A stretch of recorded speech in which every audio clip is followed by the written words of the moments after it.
इस पवित्र कथा को दिव्यता प्रदान करी। कथा के मध्य में ही विराजमान उमरगा तहसील के एमएलए विधायक महोदय श्री प्रवीण स्वामी जी, जो इस पवित्र कथा के आनंदमय स्वरूप में विराजमान है, एक बार उनके लिए भी जोरदार ताली बजाकर स्वागत, वंदन, अभिनंदन। और तेरी कृपा बिना न हिले एक भी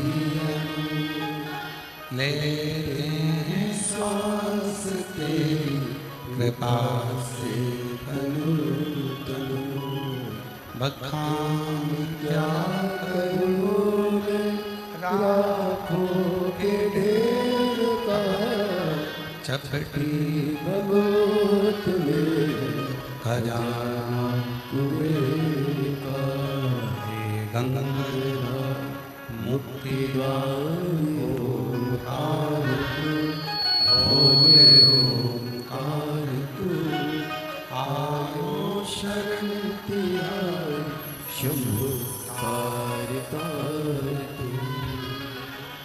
एक शिव, केवल एक भगवान देवाधिदेव महादेव भगवान विष्णु, जिनको आत्मलिंग के रूप में भी पूजा जाता है।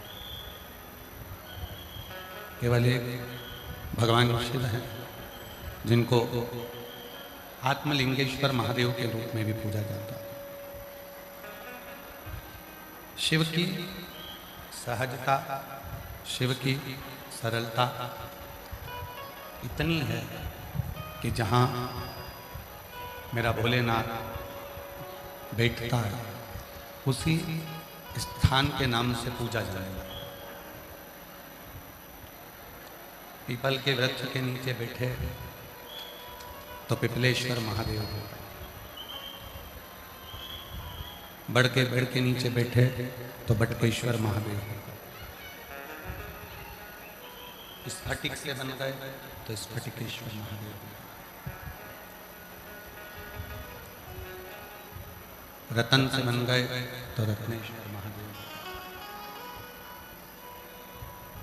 केवल एक शिव, केवल एक शंकर, केवल एक ओगड़दानी भगवान देवाधिदेव महादेव, जो जिस स्थान पर, जिस जगह पर बैठते हैं, जिस स्थान पर बैठते हैं, ये कोई नहीं चल रहा, एक दिन जिस स्थान पर बैठते हैं, जिस जगह पर बैठते हैं, उस स्थान पर बैठते से ही उस स्थान के नाम से पूजित होने लगे। केवल एक स्थान की ही मूलता नहीं, संपूर्ण स्थानों की मूलता। 33 कोटि देवताओं में कोई देवता ऐसा नहीं है जो जिस स्थान पर बैठा है और उस स्थान से उसका नाम की घोषणा, उस स्थान के नाम से वो पूजा। केवल एक देव है, देवाधिदेव महादेव, भगवान शिव, त्रिकालदर्शी, कैलाशी, विनाशी, भगवान शंकर, जो जिस स्थान पर बैठते हैं उस स्थान पर बैठकर उस स्थान के नाम से ही पूजित होते हैं। अर्थात शिव महापुराण की कथा में श्री वेदव्यास जी वर्णन करते हैं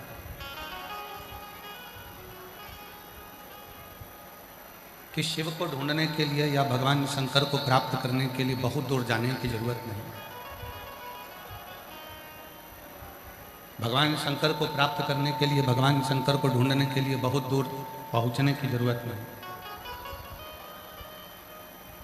तुम जहां बैठोगे, तुम जिस स्थान पर बैठोगे, जिस स्थान पर तुम उसको पुकारोगे, वो उसी स्थान पर आपको मिलेगा। पीपल के वृक्ष के नीचे बैठकर पुकारा तो पिपलेश्वर का दर्शन, बट वृक्ष के नीचे बैठकर पुकारा तो बटकेश्वर का दर्शन।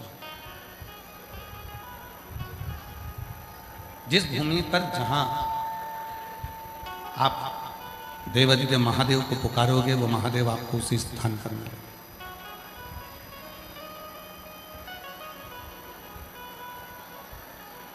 कल हमको कोई बता रहा था, पाटिल जी कल कह रहे थे कि ये जो गांव है दूधनाल केवल 700 लोगों का गांव है। कल किसी ने बताया कि यहाँ की जो दूधनाल गांव की जो संख्या है कुल टोटल 700 है।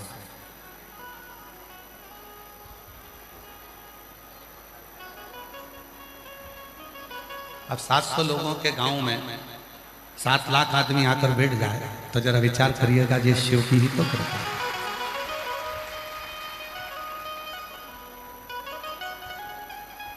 ये शिव की ही तो दाता है। और जब तक वो कृपा नहीं करता, जब तक वो करुणा नहीं करता, तो दुनिया का कोई पत्ता भी नहीं है।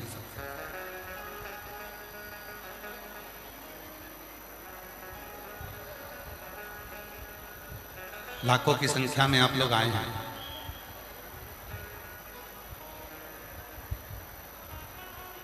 एक विश्वास के साथ में जिस भूमि पर हम जहां बैठकर भगवान को पुकारते हैं, उस स्थान पर मेरा देवादिदेव महादेव प्रकट होता है।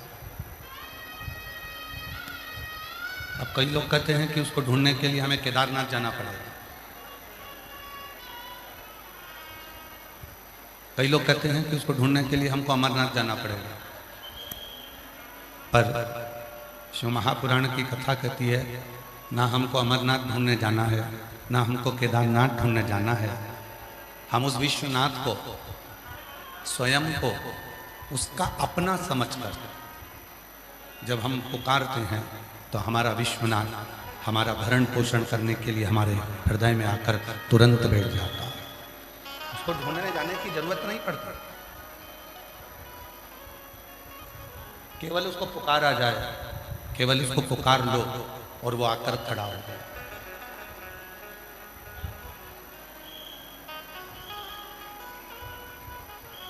एक संबंध भगवान से बना लो, वो तुम्हारे सामने आकर खड़ा हो जाए।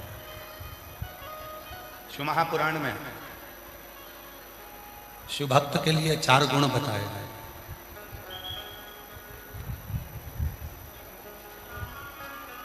शिव जी के भक्त के लिए 4 गुण कहे गए। पहले नंबर का गुण है संयम, दूसरे नंबर का गुण है सदाचार, तीसरे नंबर का गुण है स्नेह और चौथे नंबर का गुण है सेवा।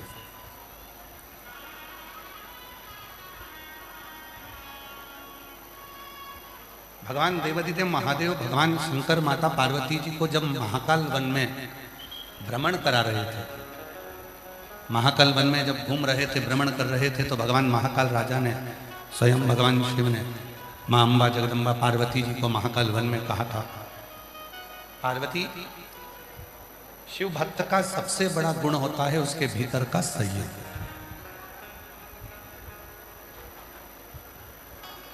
और जिसने अपनी जिंदगी में संयम को धारण कर लिया, जिसने अपने जीवन में संयम को धारण कर लिया, फिर वो जीव कभी भटकता नहीं। वो संयम के साथ कहा, जब कोई भगवान का भक्त हो जाता है, पार्वती जब कोई शिव का भक्त हो जाता है, शंकर का उपासक हो जाता है, शिव भक्ति में जब कोई डूब जाता है, तो उस पर लोग आक्षेप लगाते हैं, ताना देते हैं, अपशब्द कहते हैं, आड़ा टेढ़ा कहते हैं। फिर भी वो अपने संयम को धारण करे, कुछ ना बोले, कुछ ना कहे, इंतजार करे।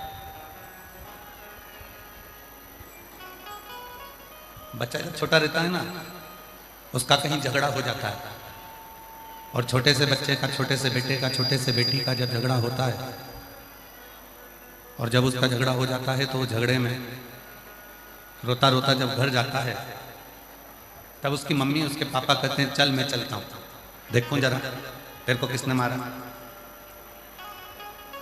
चल मैं चलता हूँ। किसकी हिम्मत है, किसकी हिम्मत है जिसने तुझको मारा? चल मेरे साथ। मम्मी पापा तुरंत तैयार हुए, भाई भाऊ तैयार हुए और चल तुरंत। अब उन्होंने ये भी नहीं देखा कि मेरे बेटे की गलती है कि सामने वाले की गलती है, मेरे बच्चे की गलती है कि सामने वाले की गलती है। उसने ये नहीं देखा, उसने तो कहा चल तुझे तकलीफ है ना, तेरा झगड़ा हुआ है ना, चल मेरे साथ चल। लेगा बस मेरा ओघड़दानी, मेरा शिव और माता जगत जननी जगदम्बा अम्बा पार्वती, शिव और शक्ति ऐसे ही। उसने ये नहीं देखा मेरे शंकर भगवान ने कि तुमने पाप कितना करा, मेरे शंकर भगवान ने ये भी नहीं देखा कि तुमने पुण्य कितना करा। मेरे शंकर भगवान ने तो केवल इतना देखा कि इसने मुझे पुकारा, इसने मुझे निवेदन करा, इसने मुझे पुकारा। और जब उसने पुकारा, जब उसने निवेदन किया, जब उसने पुकारा, बस मेरा देव अधिदेव महादेव, मेरा शंकर, मेरा ओघड़दानी, मेरा शंभु, मेरा त्रिकालदर्शी, मेरा कैलाशी अविनाशी, मेरा शिव तुरंत उसी समय पर उसका साथ देने के लिए आ गया। संयम, और उस संयम की सबको जरूरत है। जो शंकर को भजता है, भगवान शंकर का आराधना करता है, जो भगवान शिव की आराधना। अच्छा चलता चलता तुम लोग वापिस उसको गड़बड़ कर देते हो यार भाई। भगवान शंकर की जो आराधना करता है, साधना करता है, जो भगवान शिव की साधना में डूबा रहता है, उसको सबसे ज्यादा जरूरत होती है संयम की। उसको सबसे ज्यादा जरूरत है संयम। और जिसने अपनी जिंदगी में, अपने जीवन में संयम को धारण कर लिया, फिर उसको भटकना नहीं। थोड़ा संयम, सबसे ज्यादा संयम किस चीज को चाहिए? कहा 3 इंद्रिय ऐसी हैं जिनको संयम की जरूरत पड़ती है। बाकी की इंद्रियों को तो अपनी जगह पर है, पर 3 इंद्रियां ऐसी हैं जिनको संयम की जरूरत है। पहले नंबर पर जिह्वा को संयम की जरूरत है। दूसरे नंबर पर अपने नेत्र को संयम की जरूरत है। और तीसरे नंबर पर है अपनी श्रवण शक्ति, अपने कान, श्रवण, इसको संयम की जरूरत है।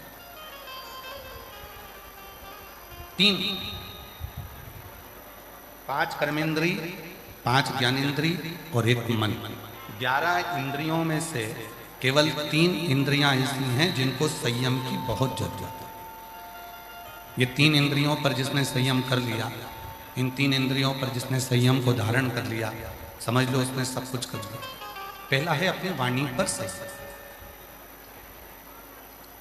अपनी जिह्वा पर संयम। कितना सुंदर कहा है किसी ने कि वाणी ऐसी बोली है जो मन का आपा खो। जम के बोलिए जरा, वाणी ऐसी बोली है जो मन का आपा। और आज के जमाने में वाणी ऐसी बोली है जो जम के झगड़ा हो, पर उससे मत बोलिए जो तुमसे तगड़ा हो। फिर कभी कभी तुम्हारी वाणी ऐसी जगह बोल जाते हो जहां पर फिर झगड़ा उत्पन्न हो जाता है, लड़ाई हो जाती है, विवाद हो जाता है, तकलीफ उत्पन्न हो जाती है, विवाद उत्पन्न हो जाता है।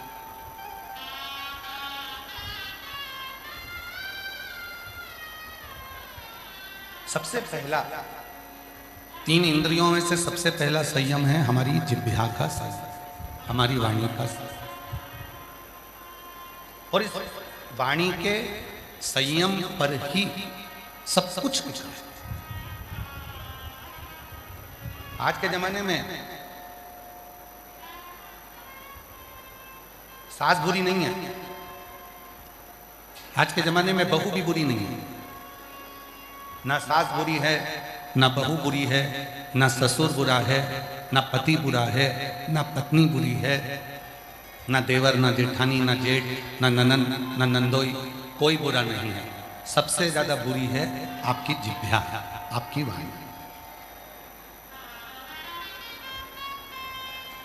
और जिसने अपनी वाणी पर संयम करा, जिसने अपनी वाणी को संयमित कर लिया, जिसने अपनी वाणी को संयम में रखना प्रारंभ कर लिया, उसकी जिंदगी सार्थक। एक पहले एक प्रसंग सुनाया था, आज फिर वो प्रसंग स्मरण में आया।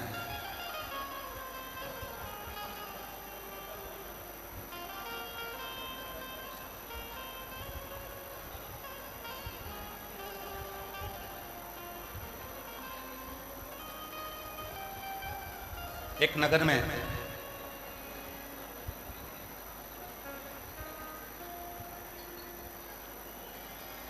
एक नगर सेठ रहता था अच्छा,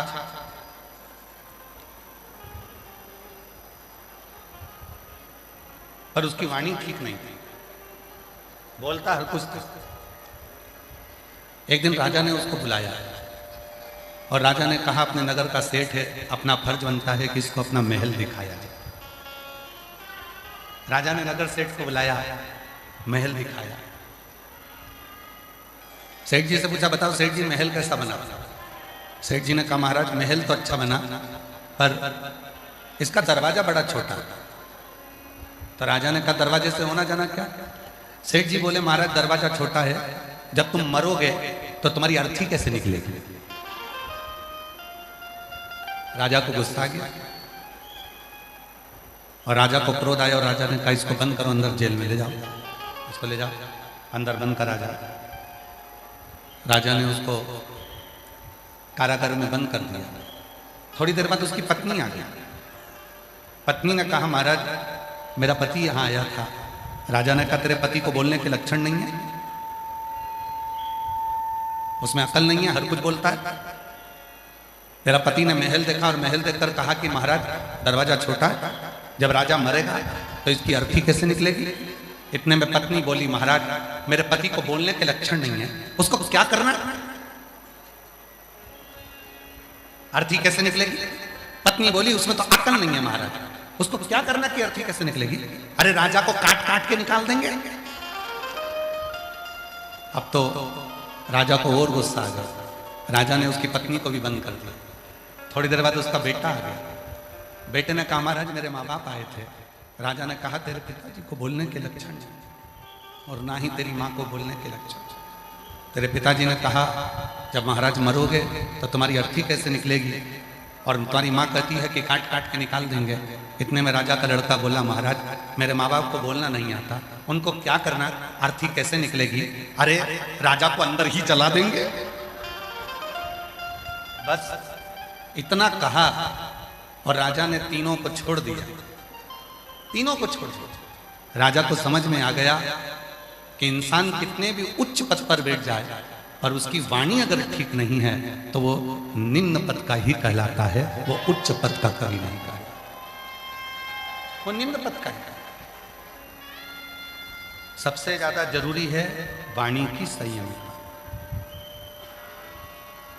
सबसे ज्यादा जरूरी है हमारे वाणी की संयम। 3 इंद्रियां ऐसी बताई गई है, जिन्होंने अपनी 3 इंद्रियों पर संयम करा, उन्होंने अपनी पूरी जिंदगी पर संयम कर लिया। पहले नंबर पर है अपनी जिह्वा, दूसरे नंबर पर है अपने नेत्र और तीसरे नंबर पर है अपनी श्रवण शक्ति। पहले नंबर पर है अपने जिह्वा। अपनी वाणी पर संयम करना चालू करो। ना सास बुरी है, ना बहू बुरी है, ना ससुर बुरा है, ना सास बुरी है, ना कोई बुरा है। बुरी ये वाणी है जो मुख से निकलती है, अपशब्द करती है, तना देती है, आड़ा टेढ़ा करती है। केवल एक ये वाणी ऐसी है जो शब्द का तोल मोल कर जवाब नहीं देती। ये वाणी, और ये वाणी जिस दिन हमारे संयम में आ जाएगी, ये वाणी जिस दिन संयम में हो जाएगी, उस दिन भगवान को पाना दूर नहीं होगा। कितना सुंदर लिखा है शिव पुराण में कि दुनिया के लोग भगवान को पाने के लिए दुनिया की लिखी हुई स्तुति को गाना चाहते हैं। प्रत्येक संसार के जितने भी संत हैं, महात्मा हैं, जितने कथाकार हैं, जितने योगी, जितने सन्यासी, जितने तपस्वी, जितने साधक, जितने उपासक, सब आपसे निवेदन करेंगे कि ये वाली स्तुति पढ़ो, ये वाला स्तोत्र पढ़ो, ये वाला पाठ करो, ये वाला पाठ करो।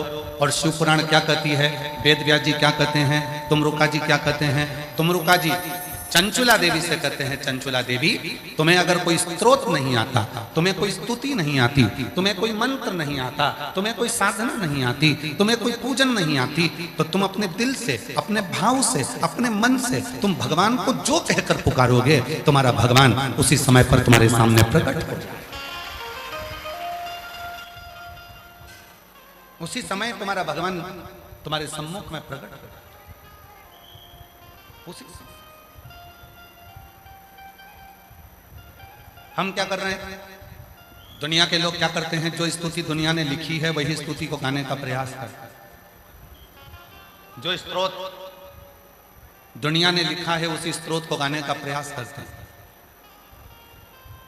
कभी अपने मन से भी आप कुछ स्तुति को गुनगुनाओ, कभी अपने मन से भी उस परमात्मा के लिए कुछ स्तोत्र को गुनगुनाओ, कभी अपने मन से भी उस परमात्मा को कुछ पुकारो, कभी अपने मन से भी उस परमात्मा के स्मरण को पुकारो। कुछ स्तुति, कुछ मंत्र, कुछ साधना, कुछ अपने भीतर के होना चाहिए। कुछ स्तुति अपने भीतर की होना चाहिए, कुछ मंत्र अपने भीतर के होना चाहिए।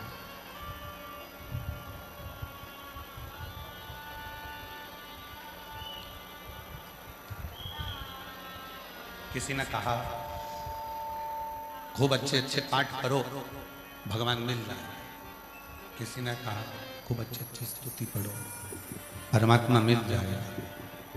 किसी ने कहा अच्छे अच्छे मंत्र का जप करो परमात्मा मिल जाए। किसी ने कहा इतने घंटे की साधना करो परमात्मा मिल जाए। पर शिव महापुराण की कथा कहती है मत बैठो 4 घंटा तुम तप करने के, मत बैठो तुम 5 घंटा साधना करने के, मत बैठो तुम आराधना करने के लिए, पर इतना जरूर करो घर में जो सदस्य रह रहे हैं, घर में जो माता पिता रह रहे हैं, घर में जो बुजुर्ग रह रहे हैं, घर में जो सदस्य निवास कर रहे हैं, उनके प्रति प्रेम का भाव रखना प्रारंभ कर दो। मेरा शंकर भगवान तुम्हारे सामने प्रकट हो जाए।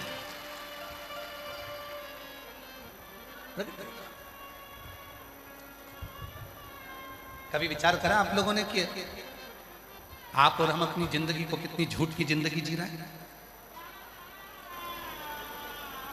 यहां जितने कथा को श्रवण करने के लिए बैठे हैं और जितने फेसबुक यूट्यूब पर कथा सुन रहे हैं, जितने आस्था चैनल पर कथा सुन रहे हैं, जितने पुरुषोत्तम मास के महीने में ये 2 बजे से 5 बजे तक दुधनाल गांव से महाराष्ट्र से जो कथा चल रही है धाराशिव जिले से, इसको श्रवण करो। अपने हृदय पर हाथ रखकर देखना आप कितना सत्य की जिंदगी जी रहे। आज का व्यक्ति कहने को तैयार हो जाता है घी नकली है, ये घी असली है, ये घी नकली है। आज का व्यक्ति कहता है ये सोना असली है, ये सोना नकली है। आज का व्यक्ति कहता है ये चांदी असली है, ये चांदी नकली है। आज का व्यक्ति कहता है ये प्योर कॉटन नहीं है, ये नकली है। आज का व्यक्ति कहता है चावल असली और नकली है। आज का व्यक्ति कहता है ये तेल नकली है, ये तेल असली है। हमने घी नकली देखा, हमने चावल नकली देखा, हमने कपड़ा नकली देखा, हमने सोना नकली देखा, हमने चांदी नकली देखी। पर जैसे जैसे कलयुग बढ़ता चले जाता है वैसे वैसे इंसान भी नकली होता चले जाता है। इंसान भी नकली है और उसकी नकलीपन कहाँ नजर आता है आप खुद अपने अंदर झांक कर देखना। तुम्हारे फेसबुक पर हजारों लोग जुड़े हुए हैं, तुम्हारे इंस्टाग्राम पर हजारों लोग जुड़े हुए हैं, तुम्हारे यूट्यूब पर हजारों लोग जुड़े हुए हैं, तुम्हारे व्हाट्सएप पर हजारों लोग जुड़े हुए हैं, तुम्हारे व्हाट्सएप पर हजारों ग्रुप जुड़े हुए हैं, हजारों लोग तुम्हारे फेसबुक पर हैं, हजारों लोग तुम्हारे ट्विटर पर हैं, हजारों लोग तुम्हारे यूट्यूब पर हैं, हजारों लोग तुम्हारे फेसबुक पर हैं और तुम उनको देखकर खुश होते हो। पर असलियत क्या है? हजारों लोग तुम्हारे मोबाइल पर जुड़े हुए हैं तुम्हारे मित्र बनकर, पर सही मायने में कहना क्या तुम जितने लोग घर में रह रहे हैं उनसे दिल से जुड़े हो? अपने मम्मी से, अपने पापा से, अपने भाई से, अपनी बहन से, अपनी भाभी से, अपने भैया से, अपने मासी से, मासा से, मामा से, मामी से, काका से, काकी से, किसी से। व्हाट्सएप पर बैठकर मैसेज में बात करने का आपके पास समय होता है दूसरों से, इंस्टाग्राम पर बात करने का समय होता है दूसरों से, फेसबुक पर बात करने का समय होता है दूसरों से, यूट्यूब पर जवाब देने का समय होता है दूसरों से। पर घर में 5 लोग निवास करते हैं, 4 लोग रहते हैं और एक दूसरे से बात करने की फुर्सत आज के व्यक्ति को नहीं होती। इससे बड़ा नकली व्यक्ति और कहां होगा? इससे बड़ा नकली व्यक्ति कहां होगा? घर में प्रवेश करो, रात्रि का विश्राम करो, पत्नी और पति दोनों मोबाइल को उठाकर थोड़ा कोने में रख दो। बच्चों से बात करो तो थोड़ी देर के लिए मोबाइल उठाकर कोने में रख दो। बच्चे अपने माँ बाप से बात करें तो अपना मोबाइल उठाकर कोने में रख दो। जिस माँ बाप ने तुमको जन्म देने के लिए 9 महीना माँ ने गर्भ में रखा, उसको तुम 9 मिनट नहीं देते। जिस पिता ने कमा कमा कर अपनी पूरी जिंदगी का धन तुमको दे दिया, उसको तुम 2 मिनट नहीं दे पाते। और केवल एक mother's day, father's day, children's day, केवल इन डे पर तुम विश कर दो और फोटो लगा दो और सोचो कि मैं मेरी मम्मी को बहुत प्यार करता हूं। पक्के झूठेले, दूसरों को बेवकूफ बनाते हो, फोटो लगाकर दूसरों को बस आकर्षित करते हो कि मैं मेरी मम्मा को बहुत प्रेम करता हूं। मम्मा से उस दिन प्रेम होगा जिस दिन तेरी माँ की आंख में आंसू ना होगा। मम्मा से उस दिन प्रेम होगा जिस दिन तेरी माँ की आंखों में आंसू ना हो। पापा से उस दिन प्रेम होगा जिस दिन तेरे पिता के नेत्र में जल ना हो। प्रेम वो नहीं है। प्रेम उसको नहीं कहा गया कि दिखावा कर दिया गया।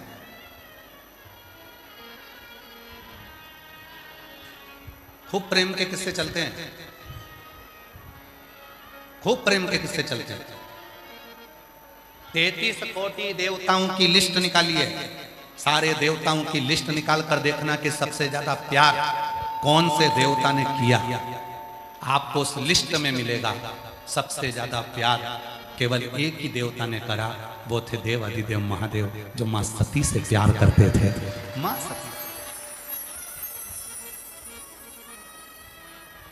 33 कोटि देवता में केवल एक देवता है देव अधिदेव महादेव, जो मां सती से प्रेम करते थे।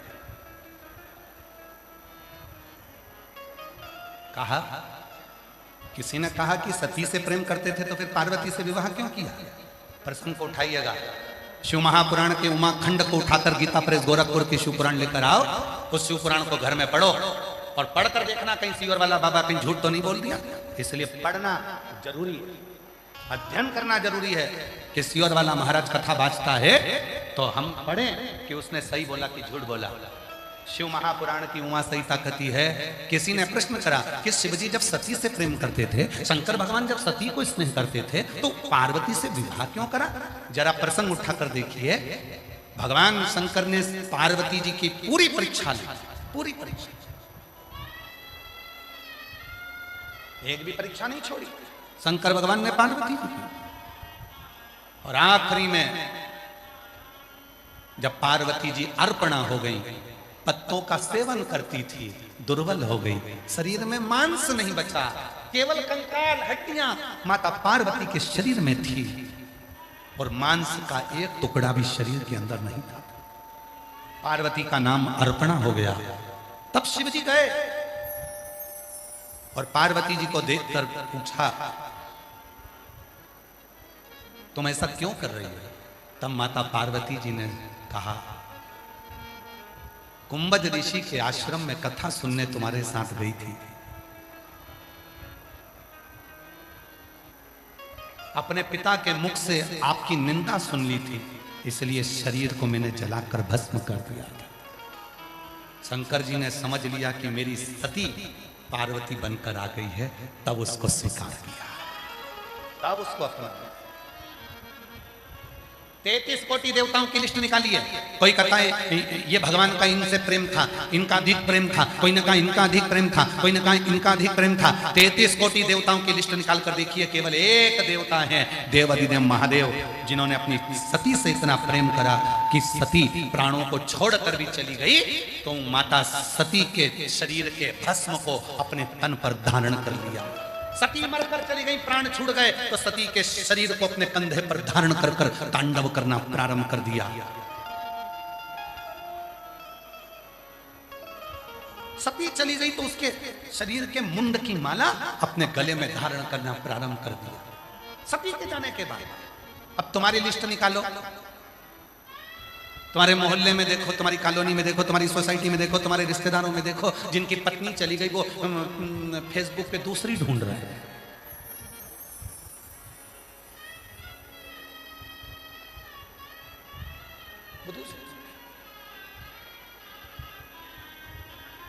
वो विवाह.com में जा रहा है कि हमारे लिए कोई अच्छी और मिल जाए।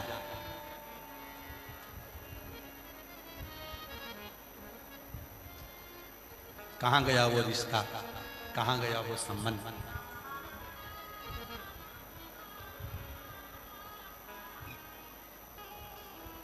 भारत की भूमि पर जितने भी स्त्रियों के व्रत हुए वो सारे व्रत माता पार्वती जी के हुए। तीज का व्रत माता पार्वती का था, चतुर्थी का व्रत माता पार्वती का था, छठ का व्रत माता पार्वती का था। जितने व्रत, जितने जितने व्रत, तीज, चतुर्थी, छठ, अष्टमी, जितने भी व्रत करे वो सब माता पार्वती। क्यों? समर्पण है, समर्पण है सती का, समर्पण है माता पार्वती का।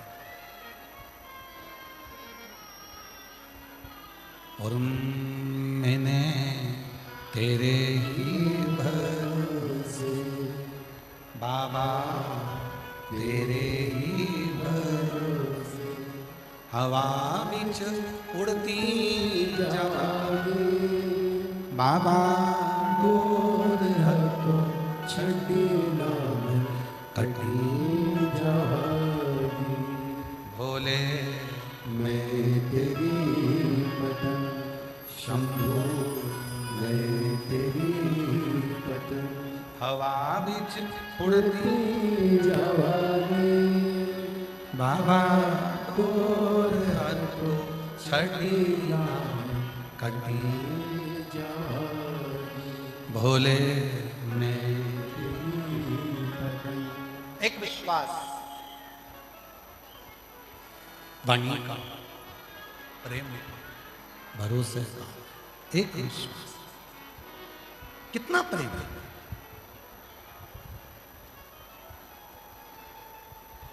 कितने लोग तुमसे जुड़े हैं फेसबुक पर वो मायना नहीं रखता।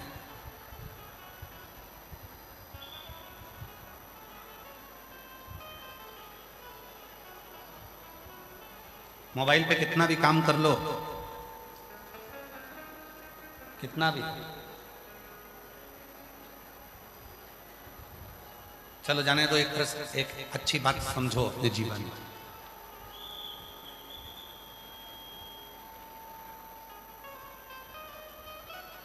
आप उमरगा में रहते हो,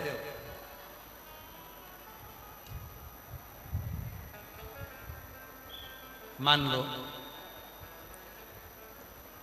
अब कोई मोबाइल पर कहे कि मैंने उमरगा के लिए ये करा, मैंने उमरगा के लिए वो करा, और मोबाइल पर बैठे बैठे उमरगा के लिए करता रहे करता रहे करता रहे, पर उमरगा वाले तो कहेंगे भैया इस मोबाइल पर करने से कुछ नहीं होगा, फील्ड में आओ, जमीन पर आओ, और उमरगा की गली गली में जाकर, धाराशिव जिले में जाकर, हमारे प्रदेश में, हमारे गाँव में, एक एक जगह पर जाकर जो जमीन पर काम करता है उसकी मूलता माने, उसकी मूलता।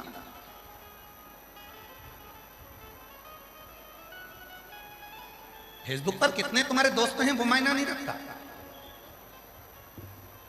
इंस्टाग्राम पर कितने तुमसे जुड़े हैं वो मायना नहीं रखता।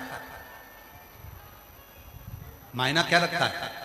जिस दिन तुम्हारी दुख की घड़ी है, बीमारी आ गई, एक्सीडेंट हो गया, तकलीफ में आ गए, हॉस्पिटल में पड़े हो, केवल एक दिन देखने के लिए गए, बाकी के दिन जिसको तुमने टाइम नहीं दिया, जिसको तुमने समय नहीं दिया, दूसरों से बात करने का तुम्हें फोन पर समय था, और घर में जो धर्म पत्नी थी, पति था, बच्चे थे, उनके पास में समय नहीं दिया, और आखिरी में सेवा करने के लिए हॉस्पिटल में रात दिन वही धर्म पत्नी बैठी रही जिसको तुमने 1 मिनट का समय नहीं दिया।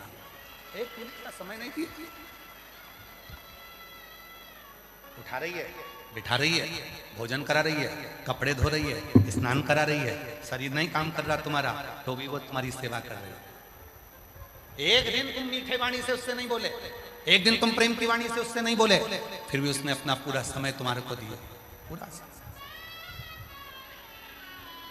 हो सकता है हमारी बात का कई लोगों को बुरा लग जाए, पर ईमानदारी से एक बात कह दें, हो दूधनाल वालों, पाटिल साहब बोल दें, हो सकता है हमारी बात का बुरा लग जाए, पर कह देते हैं, पत्नी से अच्छा दोस्त दुनिया में कोई नहीं हो सकता। उसको अपना बेस्ट फ्रेंड बनाओ। दुख आया है, कोई नहीं आएगा, 4 दिन आएंगे, 5 दिन आएंगे, 6 दिन आएंगे, तुम तो 2 महीने से हॉस्पिटल में पड़े हो, घर में बीमार पड़े हो, कोई तुम्हारा दोस्त आकर तुमको ले जाकर बाथरूम में बिठाएगा, कोई तुम्हारे कपड़े धोएगा, कोई तुम्हारे काम करेगा, कोई तुमको चम्मच से रोटी खिलाएगा, रोटी चम्मच से भी नहीं खा पाओगे तो मिक्सर में पीस कर पानी बनाकर नली से पिलाएगा। करने वाला केवल एक ही बेस्ट फ्रेंड रहेगा, वो तुम्हारी धर्म पत्नी रहेगी, तुम्हारा पति रहेगा। उस पति को बेस्ट फ्रेंड बनाओ, धर्म पत्नी को बेस्ट फ्रेंड बनाओ, उसको अपना स्नेह, उसको अपना प्रेम। ये बाकी के सब तो अपनी अपनी जगह पर, बाकी के सब अपनी जगह पर, और जब आप उससे स्नेह करेंगे, प्रेम करेंगे, उससे वात्सल्यता करेंगे, करुणता करेंगे, जब आप उससे स्नेह से बात करेंगे, जब तक स्नेह से रखेंगे, वो आपके जीवन को सुख प्रदान करना प्रारंभ कर देगा, वो आपके जीवन को सुख देना प्रारंभ कर देगा, आनंद देना प्रारंभ कर देगा। उससे प्रीति जोड़िए, उससे स्नेह जोड़िए, उससे प्रीति जोड़ने का प्रयास करिए, उससे स्नेह जोड़ने का प्रयास करिए।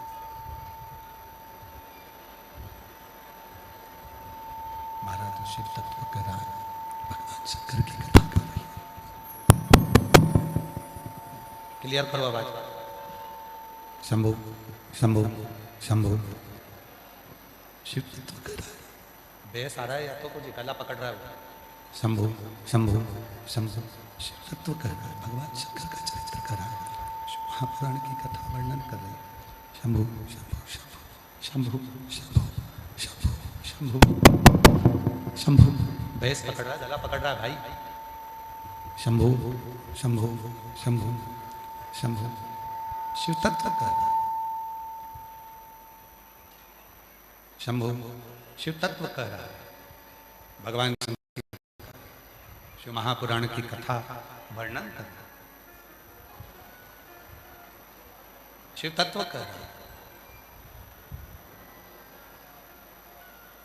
33 कोटि देवताओं में अगर सबसे ज्यादा प्रेम, सबसे ज्यादा स्नेह अगर किसी देवता ने किया है तो वो शिव, माता सती से।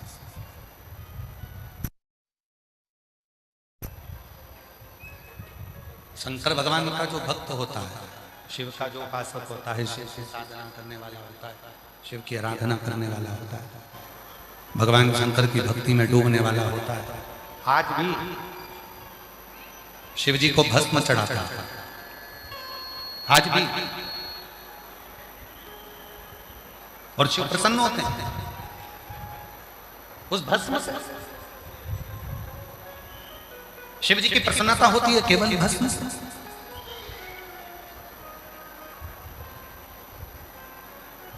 शिव जी की प्रसन्नता होती है केवल भस्म से।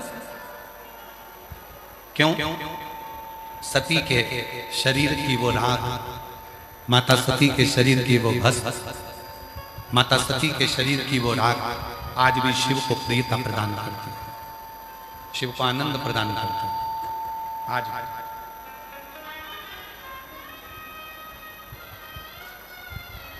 एक परमात्मा से जोड़ो, संयमित रहो।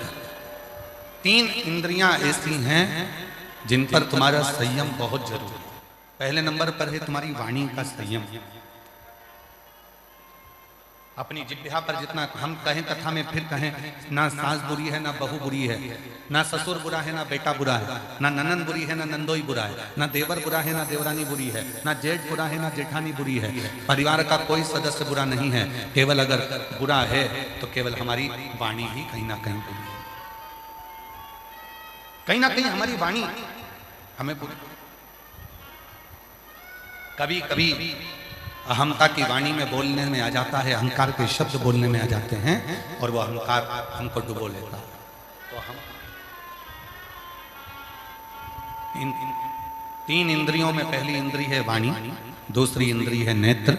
नेत्र रूपी इंद्री, नेत्र रूपी इंद्री एक ऐसी इंद्री है तुरंत भटकती है, और ये नेत्र रूपी इंद्री जैसे ही भटकी वैसे ही ये मन भटकना प्रारंभ।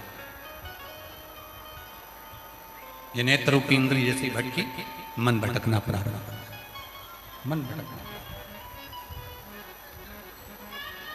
ये नेत्र की सबसे बड़ी गलती है। संसार में नेत्र रूपी इंद्री एक ऐसी इंद्री है जो अच्छाई कम देखती है और बुराई ज्यादा देखती है। मोबाइल पकड़ो, खोलो, और मोबाइल खोलते से ही किसी के बारे में अगर अच्छा आ रहा होगा तो तुम पढ़ोगे नहीं, और उसके बारे में अगर बुरा लिखा होगा तो तुम अच्छे से पढ़ोगे। अरे ओहो, बहुत ध्यान लगाकर पढ़ोगे। किसी के लिए अच्छा आया होगा, तुम उस फोटो को, उस वीडियो को किसी को नहीं भेजोगे, पर जैसे ही किसी के लिए बुरा वीडियो आ गया, किसी के लिए बुरा लिखा हुआ आ गया, किसी के लिए गलत लिखा हुआ आ गया, तुम तुरंत उसे फॉरवर्ड करना प्रारंभ करो। नेत्र रूपी इंद्री बड़ी विचित्र, नेत्र रूपी इंद्री बड़ी विचित्र। ये नेत्र रूपी जो इंद्री है ये मन को भी डुला देती है। मन, नेत्र,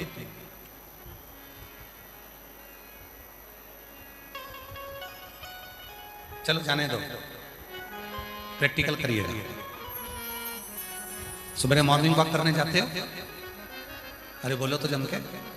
सुबह सुबह मॉर्निंग वॉक करने जाते हो, घूमने जाते हो, व्यापार पर जाते हो, दुकान जाते हो, नौकरी पर जाते हो, कहीं सब्जी लेने जाते हो, फल के मार्केट में जाते हो, कहीं ना कहीं तो जाते होगे। जिस रास्ते से जाते हो उस रास्ते पर 2 दिन पहले कोई कुत्ता मर गया, तुमने मरा हुआ कुत्ता देख भी लिया, कुत्ता मरा हुआ कोई उठा के ले भी गया, और मरे हुए कुत्ते को ले जाकर कहीं कचरे में किसी ने डाल दिया। पर यह नेत्र ऐसी इंद्री है, सब्जी लेने जा रही है, फल लेने जा रही है, पर उसने सोचा है कि यहाँ पर मरा हुआ कुत्ता था, नहीं देखूंगी, फिर भी वो निगाह चलते चलते उस पर चली ही जाती। ये निगाह, ये दृष्टि, ये नेत्र अच्छा नहीं, वहां पहुंच।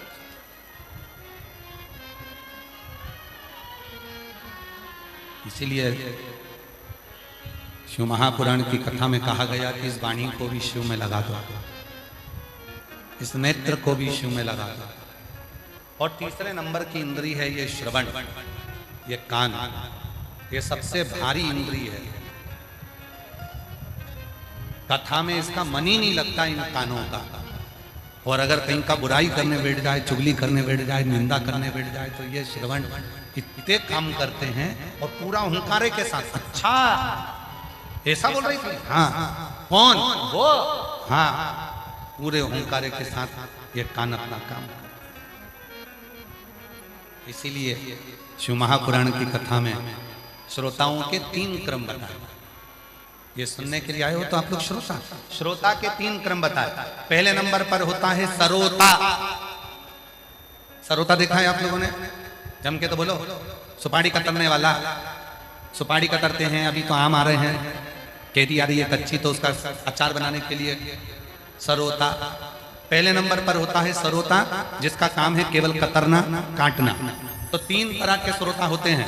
पहले नंबर पर सरोता, जिनका एक ही काम है, कथा में आकर बैठते हैं और दिन भर बैठकर कतरते रहते हैं। किसने क्या बोला, किसने क्या नहीं बोला, महाराज जी ने कैसी कथा सुनाई, क्या बोला, महाराज जी ने क्या बताया, भोजन में क्या मिला, किसने कितनी बुराई करी। दिन भर बैठकर उसको केवल कतरना है, बुराई करना है, उसका केवल एक काम है कतरना, उसका नाम है सरोता।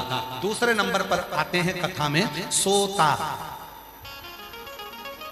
दूसरे नंबर के कथा में पहुंचते हैं सोता, जो कथा में केवल सोने के लिए आते हैं। बस महाराज जी जैसे ही कथा कहना प्रारंभ करे और धीरे से इनके नेत्रों में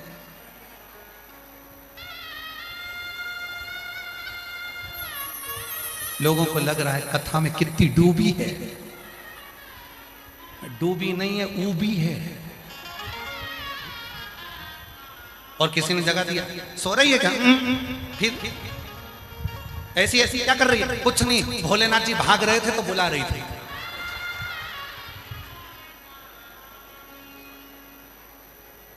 शंकर जी भाग रहे थे तो बुला रही थी। आपके यही नजदीक की कथा है, गुलबर्गा। हम बहुत पहले एक बार गुलबर्गा आए थे, बहुत, और गुलबर्गा में कथा करने आए थे तो वो अग्रसेन भवन में कथा थी।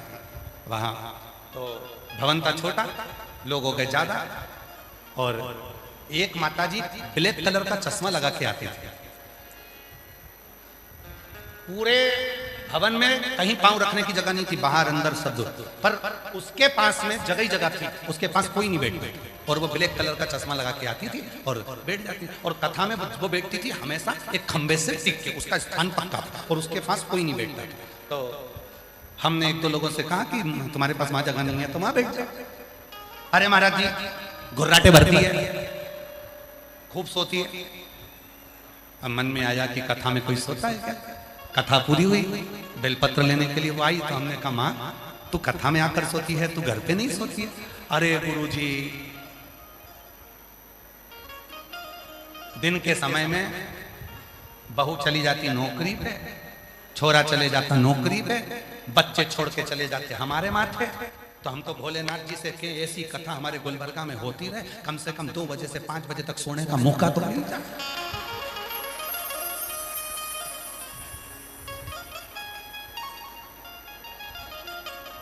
तो हमने पूछा तुम्हारी आंख का क्या ऑपरेशन हुआ है? नहीं, काले चश्मे में दिखती नहीं ना।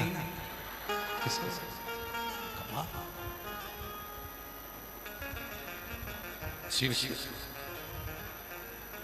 पहले नंबर पर सरोता, दूसरे नंबर पर सोता। कई लोग हैं जिनको कथा में नींद आ जाती है, ऐसा लगता है जैसे शिवहर वाला बाबा लोरी सुना रहा है।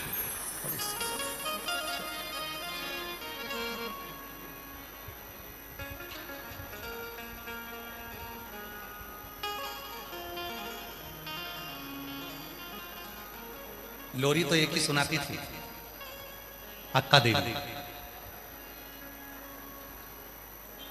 शिव जी की एक परम भगत थी अक्का देवी, लोरी बड़ी अच्छी सुनाती थी शिव जी, और शिव जी प्रसन्न होते थे उसकी लोरी से, बड़े प्रसन्न।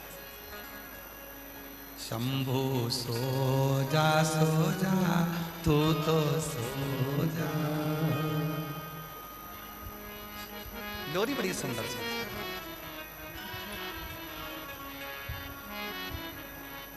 तेरी बेटी सुलाए तू तो सो जा, शंभु सो जा तू तो सो जा।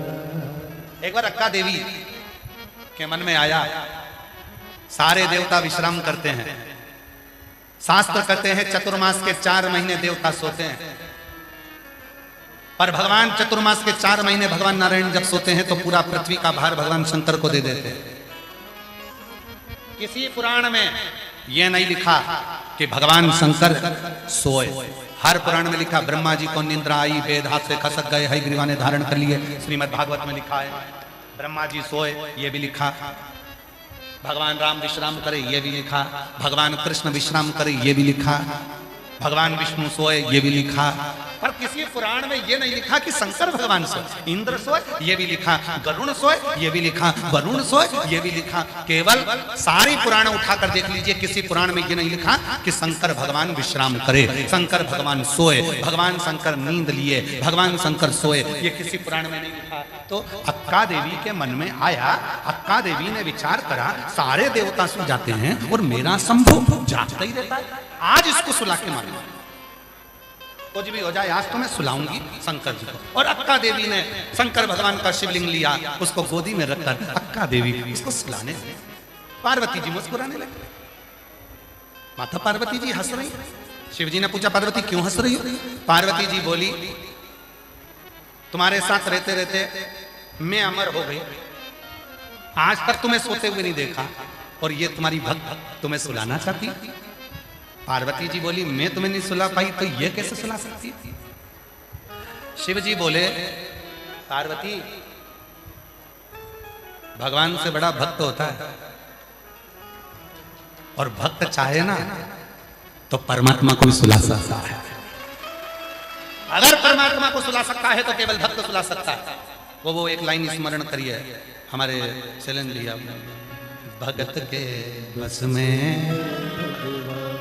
भगत के बस में भगवान, भगत बिना ये कुछ भी नहीं है, भक्त बिना ये कुछ भी नहीं है, और भगत हैं इनके भगत के बस में भगवान, भगत के वश में भगवान। भगत भोले बाबा के नित काशी में डोले, मुख से शंभु बोले नित शिव शंकर बोले, मुख से शंभु बोले नित शिव शंकर बोले। भगत भोले बाबा के नित काशी में डोले, शिव को शंभु बोले नित शिव शंकर बोले। भगत बिना ये कुछ भी नहीं है, भगत बिना ये कुछ भी नहीं है, और भगत हैं इनके प्राण, भगत के बस में है भगवान, भगत के वश में। भगवान। पार्वती जी बोली भोलेनाथ जी से ये अक्का देवी तुम्हें सुला देगी। शिव जी बोले अब तो ये अक्का देवी जाने, और शिव जी बोले भगवान जाने। पार्वती जी चुप मौन स्थिर, आज तक मेरे पति विश्राम नहीं किए, सोए नहीं, आज कैसे सो सकते?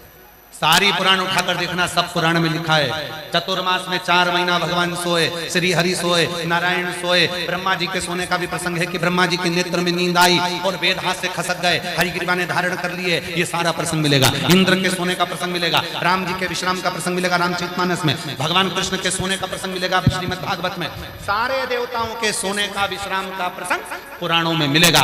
परंतु एक देव अधिदेव महादेव के विश्राम का प्रसंग, सोने का प्रसंग किसी पुराण में नहीं मिलेगा। पर इनको सुलाया केवल एक ने, अक्का देवी को लगा मेरा शंभु मेरा शंकर आज तक नहीं सोया, मेरा शिव आज तक नहीं सोया, कितने थक गए होंगे भोलेनाथ, आज तो मैं सुला के मानूंगी। और अक्का देवी ने शिवलिंग को अपने हाथ में ले लिया, शिव भगवान शंकर का शिव।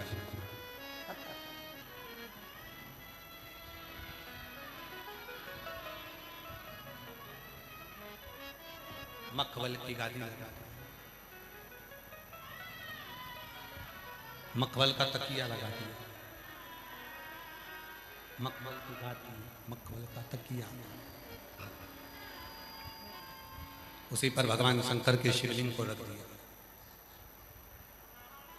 बैठ गई अक्का देवी, हाथ जोड़ शंभो शंभो शंभो शंभो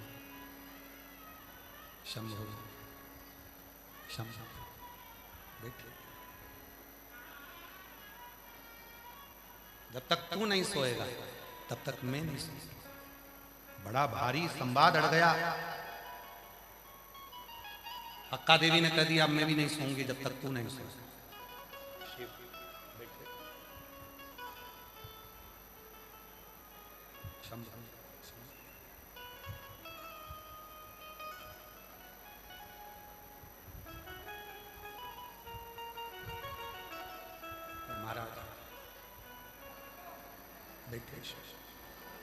वो कहते हैं हमारा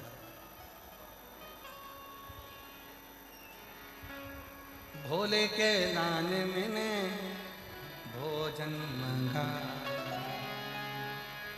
भोजन मंगाया मैंने भोजन।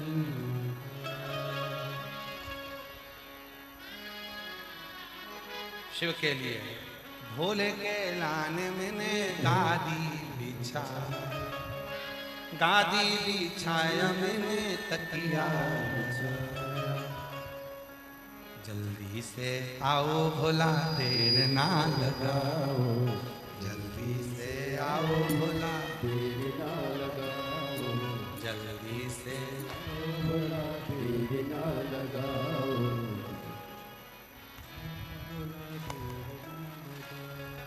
जल्दी से आओ भोला देर ना लगाओ, जल्दी से आओ भोला। देखो केवल अक्का देवी की बात नहीं चलेगी, आपको भी बोलना है शिव जी के लिए। क्या बोला? जल्दी से आओ भोला देर ना लगाओ, जल्दी से आओ भोला देर ना लगाओ। पर्वत से भोले बाबा नीचे उतर आओ, पर्वत से भोले बाबा नीचे उतर आओ, पर्वत से भोले बाबा नीचे उतर आओ, पर्वत से भोले बाबा नीचे उतर आओ। ना लगाओ भोला देर ना लगाओ, लगाओ भोला देर ना लगाओ, देर ना लगाओ भोला देर ना लगाओ, लगाओ भोला देर ना लगाओ। पर्वत से भोले बाबा नीचे उतर आओ, पर्वत से भोले बाबा नीचे उतर आओ, पर्वत से भोले बाबा नीचे उतर आओ, पर्वत से भोले बाबा नीचे उतर आओ। भोला देर ना लगाओ, भोला देर ना लगाओ, देर ना लगाओ भोला देर ना लगाओ, वो भोले के लाने मैंने गंगा जल बुलाया, भोले के लाने मैंने गंगा जल बुलाया, भोले के लाने मैंने गंगा जल बुलाया, भोले के लाने मैंने गंगा जल बुलाया। ओ जल्दी से नहाओ भोला देर ना लगाओ, ओ जल्दी से नहाओ भोला देर ना लगाओ। ओ पर्वत से भोले बाबा नीचे उतर आओ, ओ पर्वत से भोले बाबा नीचे उतर आओ, ओ पर्वत से भोले बाबा नीचे उतर आओ, ओ पर्वत से भोले बाबा नीचे उतर आओ। ओ देर ना लगाओ भोला देर ना लगाओ, लगाओ भोला देर ना लगाओ, ओ देर ना लगाओ भोला देर ना लगाओ, लगाओ भोला देर ना लगाओ। दोनों हाथों से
चूरमा मंगाया, ओ भोले के लाल मैंने चूरमा मंगाया, ओ भोले के लाल मैंने चूरमा बनाया, ओ भोले के लाल मैंने चूरमा बनाया, ओ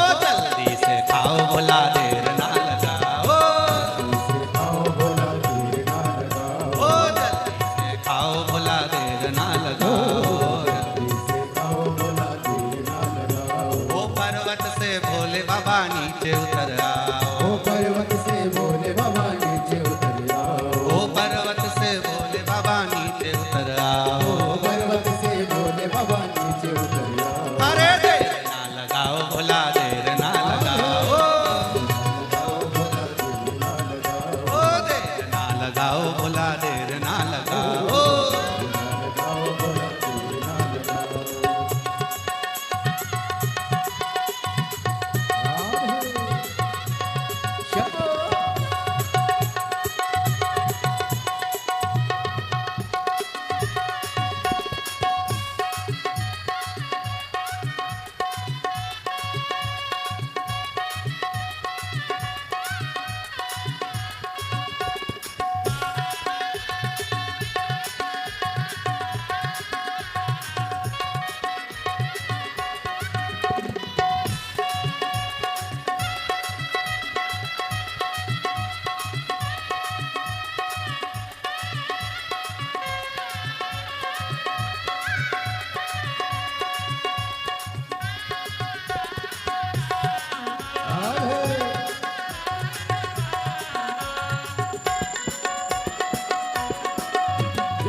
भोले के लान मैंने से जवाब बिछाया। ओ भोले के लाल मैंने से जवाब बिछाया। ओ भोले के लान मैंने से जवाब।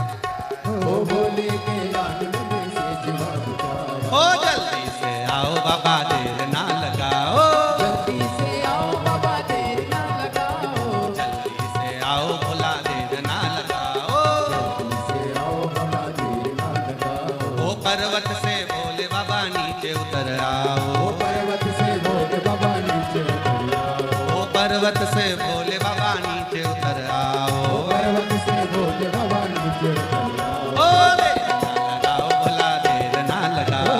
देर ना लगाओ भला, देर ना लगाओ। ओ देर ना लगाओ भोला, देर ना लगाओ। देर ना लगाओ भला, देर ना लगाओ।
पीछे वाले भी दोनों हाथों से।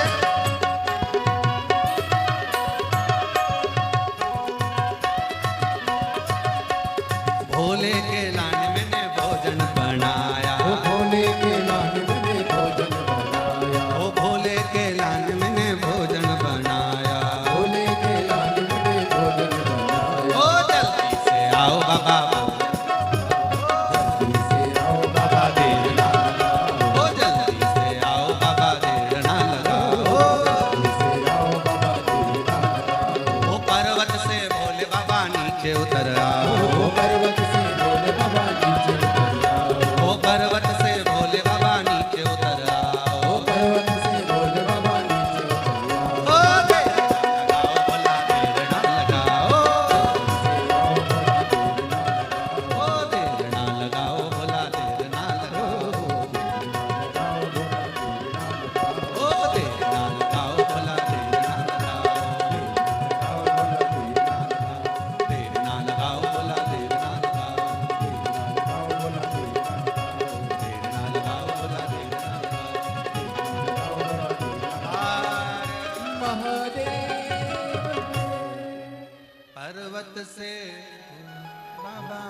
नीचे उतर आओ। बोलो बोलो जरा, हे दूधनाल वालों जरा, तुम्हारी आवाज यहाँ तक आना चाहिए। एक बार तुम भी बोलो अक्का देवी के साथ में, पर्वत से ओ देर ना लगाओ बाबा, देर ना लगाओ, ओ देर ना लगाओ भोला, देर ना लगाओ, ओ देर ना लगाओ भोला, देर ना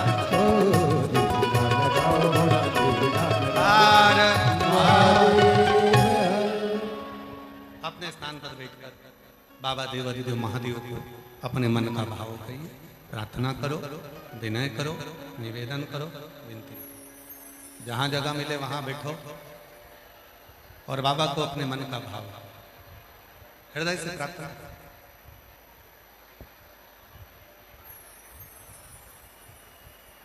भोले के नान मैंने सेजवा बिछाया, भोले के नाने बने सेजवा बिछाया, जल्दी से आओ भोला देर ना लगाओ, जल्दी से आओ भोला देर ना लगाओ। पर्वत से भोले बाबा नीचे उतर आओ, पर्वत से भोले बाबा नीचे उतर आओ। देर ना लगाओ भोला देर ना लगाओ, देर ना लगाओ भोला देर ना लगाओ। अपने मन की बात भगवान देवाधिदेव महादेव से करें, दिल से प्रार्थना करें, हृदय से विनय करें, भाव से बोलें। ये कथा जो चल रही है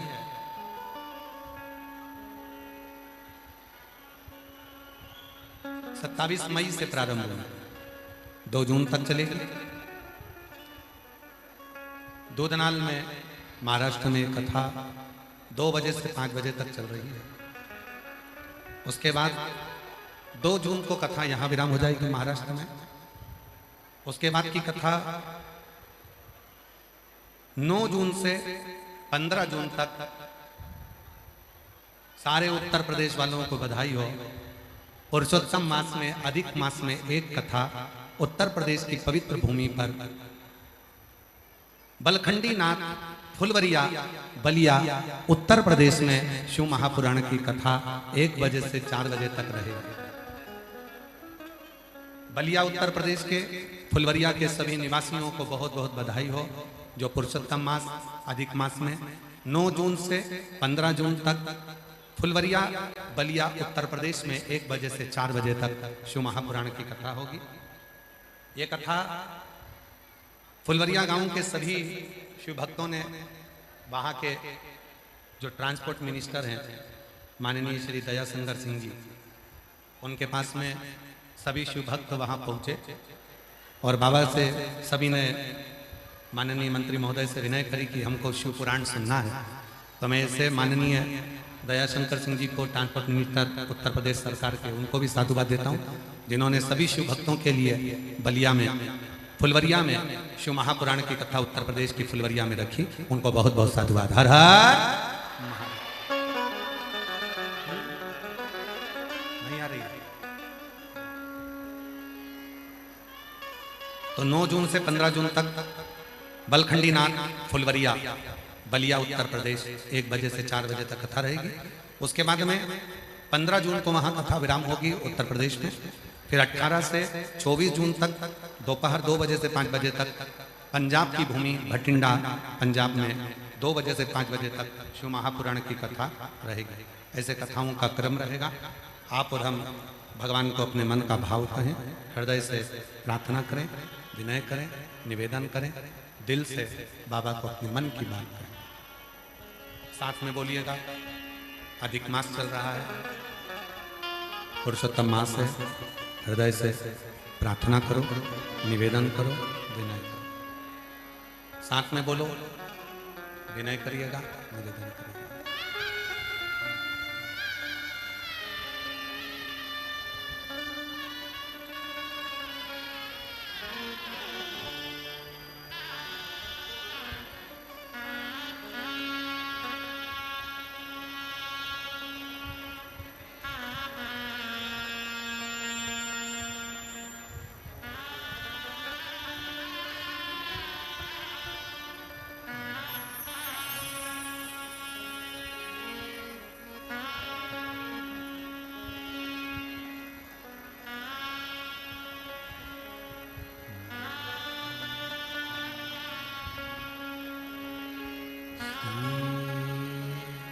शिवाय नमस्तु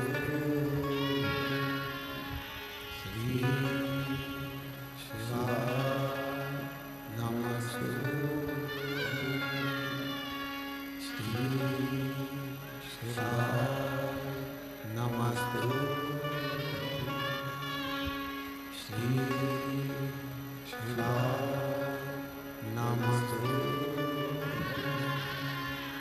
श्री शिवाय नमस्तु भोला सब दुख काटो ओ भोला सब दुख काटो शिव शंकर जब तेरी माया भोले बाबा जब तेरी माया भोला सब दुख काटो ओ भोला सब दुख काटो देश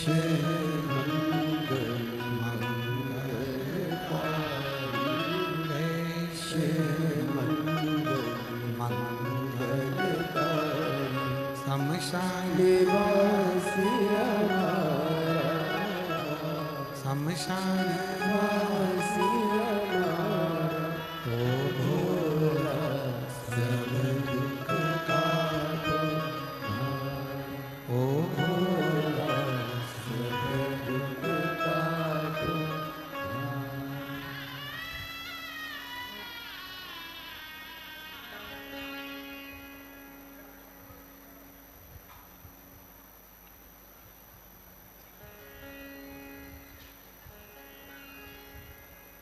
बाबा देवादिदेव महादेव भगवान शिव गर्दानी त्रिकालदर्शी कैलाशी विनाशी भगवान शंकर की पवित्र कथा कर शिव महापुराण की कथा वर्णन करते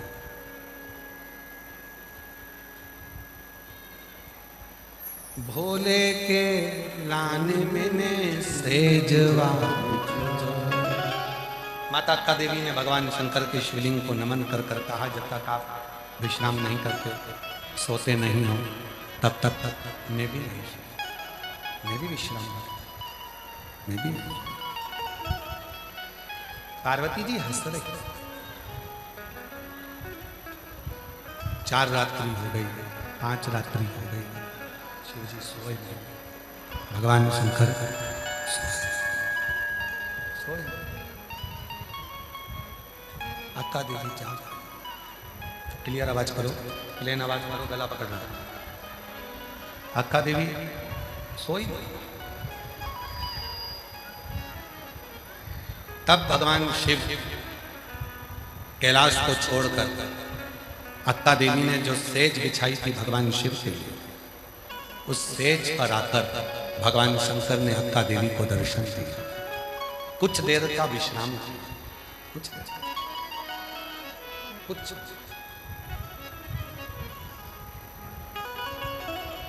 घर का जो बुजुर्ग होता है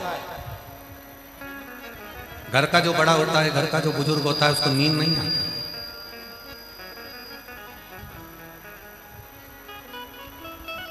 जिसके ऊपर बहुत भार होता है ना जिसके ऊपर बहुत ज्यादा भार होता है उसको नहीं आता उसको नींद नहीं आती गला पकड़ रहा है बेस खोल रहे हो आपको क्लियर करो ना आवाज उसको नींद नहीं आती संपूर्ण ब्रह्मांड का जो भार संपूर्ण ब्रह्मांड का जो भार है वो शंकर भगवान के ऊपर संपूर्ण ब्रह्मांड का जो भार है वो देवादिदेव महादेव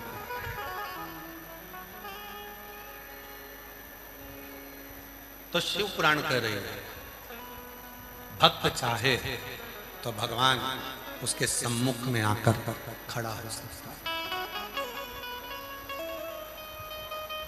अपने भीतर की स्तुतियों अपने भीतर का मंत्र अपने भीतर की साधना अपने भीतर के विचार अपने भीतर के भाव जब अपने भीतर के भाव होंगे, विचार होंगे, अपने भीतर की वाणी होगी, तो शिव क्यों ना प्रकट। आवाज नहीं आ रही भाई, इस पंडाल में आवाज खोल दो भाई, बाहर का प्रेशर खोल दो।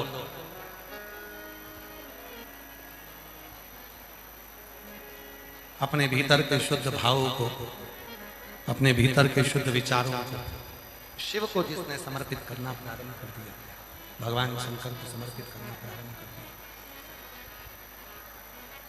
भगवान शंकर को अपने भीतर के विचारों को कहना प्रारंभ कर दिया, शिव ने उसको स्वीकार कर लिया, भगवान शंकर ने उसको स्वीकार कर लिया।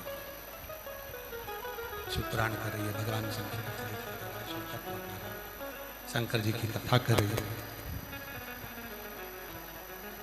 शिव जी ने, नहीं आ रही है आवाज?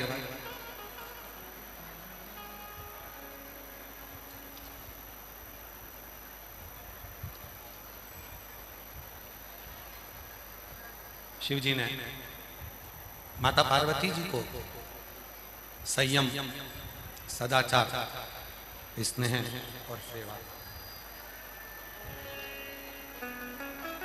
शिव भक्त के भीतर, भगवान शंकर के भक्त के भीतर ये चार गुणों को प्रदान किया, चार गुणों को प्रदान किया। तो कहा संयम, इंद्रियों में अगर करना है तो सबसे पहले अपनी जिह्वा का संयम हो, दूसरा संयम है अपनी निगाह का, नेत्रों का, तीसरा संयम है अपनी श्रवण शक्ति का। इन कानों से कुछ मत गलत। पहला सरोता, दूसरा सोता और तीसरा श्रोता, कथा को सुनने वाला।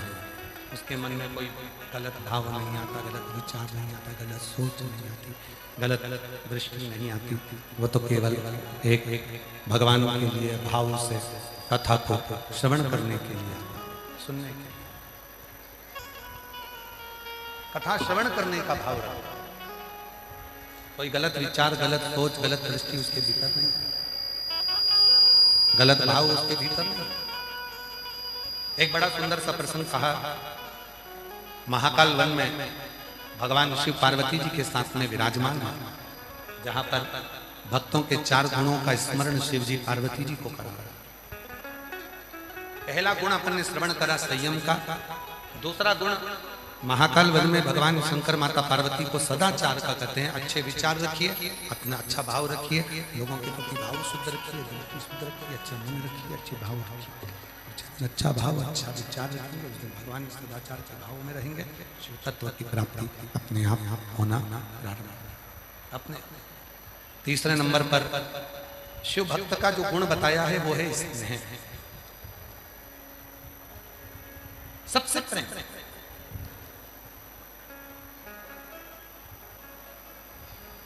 अभी भी आवाज नहीं आ रही है क्या आपको?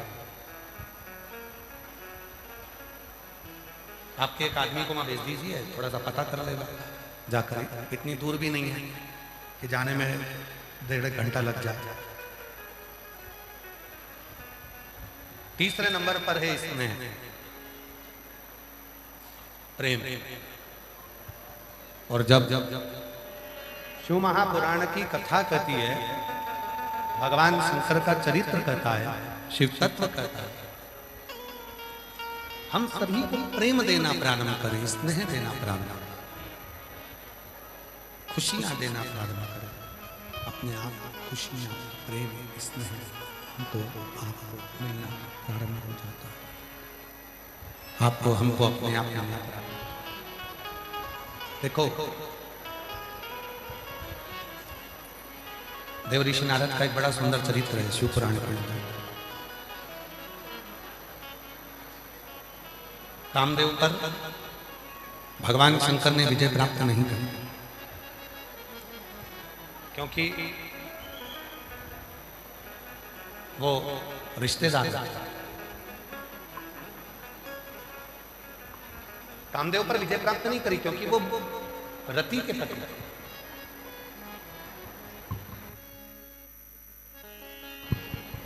क्योंकि वो रति के पति। पर देव ऋषि नारद ने कामदेव पर विजय प्राप्त कर लिया।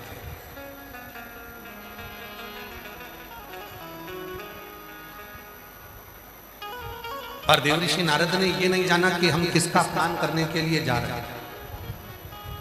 जिस दिन भगवान आपको कुर्सी दे, जिस दिन भगवान आपको पद दे, जिस दिन भगवान आपको प्रतिष्ठा दे, जिस दिन भगवान आपको सत्ता दे, जिस दिन भगवान आपको वैभव दे, जिस दिन भगवान आपको कोई अच्छी गादी पर, सिंहासन पर, कुर्सी पर, पद पर बिठा दे, उस दिन अपने भीतर ये विचार रखना कि आज से मैं अपने भीतर के अहंकार का त्याग करता हूं। तो आप जिंदगी में सफल हो पाएंगे। और कुर्सी, पद, प्रतिष्ठा मिलने के बाद मान लो आप अपने अहंकार को निकाल कर बाहर नहीं कर पाए तो आप अपनी जिंदगी में कभी सफल नहीं हो पाए। एक पत्र है बड़ा सुंदर, बड़ा सुंदर पत्र।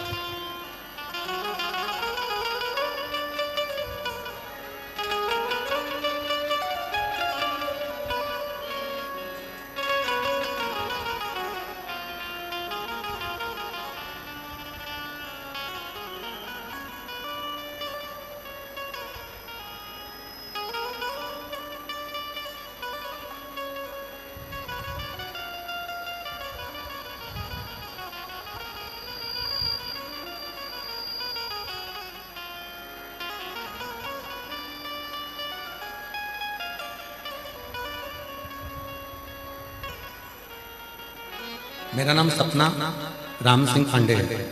मैं रहने वाली कासार सिरसी गांव की हूँ।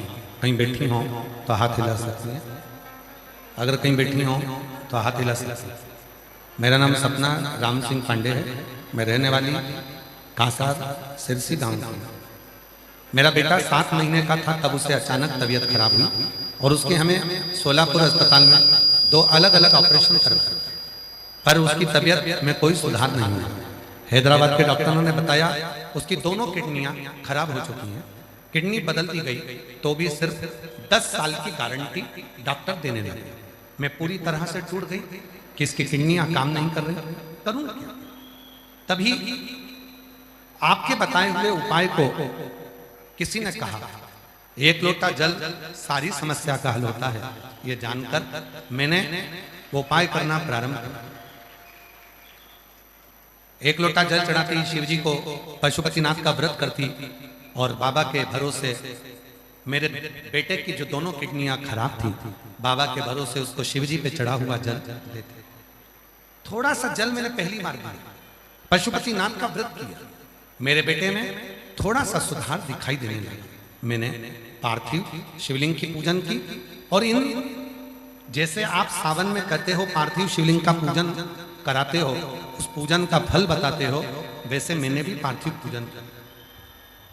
और मेरा बेटा आज बाबा की कृपा से, शिव की कृपा से, जिसकी दोनों किडनी खराब थी, मैं उसके बचपन से आज तक उसको शंकर जी पे चढ़ा हुआ जल देती हूँ।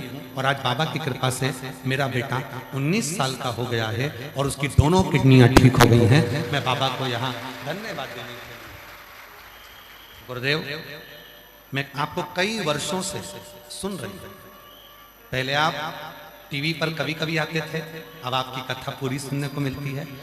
जब आप टीवी पर कम आते थे उसके भी पहले मैं आपको सुनती थी। और आज बाबा की कृपा से मेरा बेटा 19 साल का हो गया, उसकी दोनों किडनी ठीक हो गई। मैं बाबा को प्रणाम करने के लिए आया। एक पत्र और बड़ा सुंदर।